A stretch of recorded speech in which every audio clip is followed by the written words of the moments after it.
এবার আসেন ওয়াকারের প্রশ্ন। ওয়াকার প্রশ্নে একটা অস্বস্তি আছে সারা দেশে। এই প্রশ্নটা কিন্তু খুব জটিল, খুবই কমপ্লেক্স একটা বিষয়।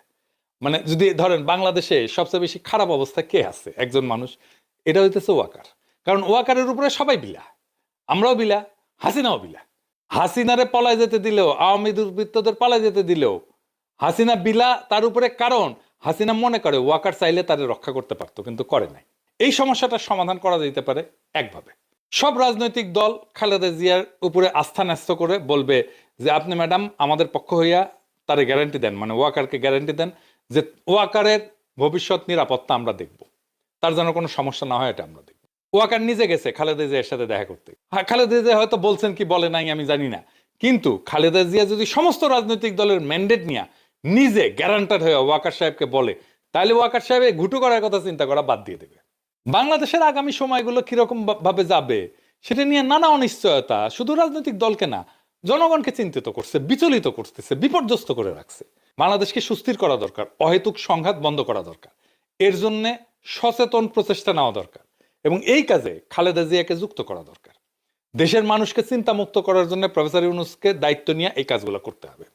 বাংলাদেশের সামনে আজকে যে অচল অবস্থা, যে অনিশ্চয়তা, সেটা কোনো অমোঘ নিয়তি না, এটা মূলত ভুল কৌশল, অনাস্থা আর নেতৃত্ব শূন্যতার ফল।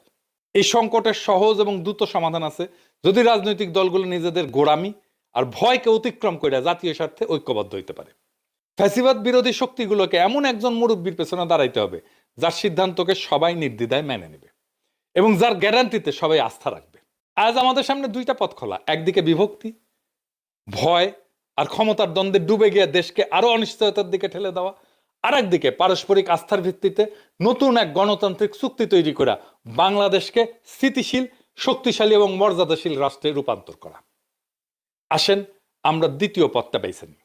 সংকট না, সমাধানের দায়িত্ব নিই। বিভাজন না, ঐক্যের পতাকা তুলি।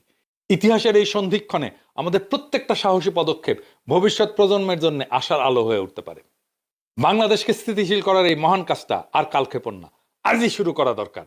আল্লাহর নামে, মানুষের নামে, রাষ্ট্রের ভবিষ্যতের নামে। ইনকিলাব জিন্দাবাদ।